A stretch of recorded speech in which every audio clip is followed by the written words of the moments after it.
Hello everyone, welcome to an insane king hunt from one corner of the board to the opposite, with a brilliant move that can only be found in Analysis Step 30.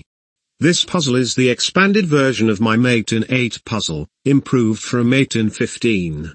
In this position, white is down 8 points of material with the queen being attacked, but is an amazing forcing checkmate sequence. Analysis of the game can be found in the description.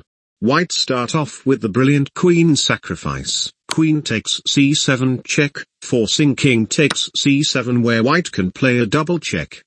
Knight d5 check simply allows king b8, so white must play knight b5 double check, taking control of the a7 square. Now if black plays king back to b8, white can play bishop a7 check followed by rook c8 checkmate. So black is forced to play king d7 here, where we continue with the critical move rook c7 check, forcing the king to take a walk outside of its castle. After king e6, the only way to continue here is the move bishop b3 check, forcing king e5 where we retreat the rook with rook c5 check. King e4 is forced here. Then we'll play the next retreating move bishop c2, forcing an opposition of both kings. We now play rook takes f5 check.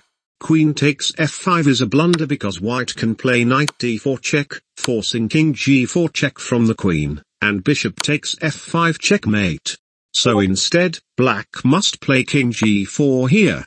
After the critical move rook f4 check, black cannot play king g5 because it will allows rook e4 to interpose the attack from black rook and also revealing the bishop check, followed by king f5 and knight d4 checkmate.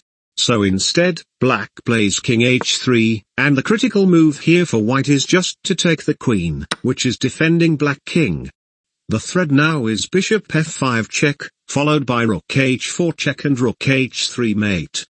Rook e4 to defend the pawn is met by bishop f5 check and rook takes c4, h3 then rook h4 with unstoppable rook takes h3 mate.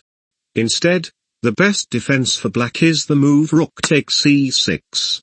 Now taking the rook black immediately is a bad move because it allows black to defend with bishop h6, attacking black rook and opening up the g-file for black's second rook.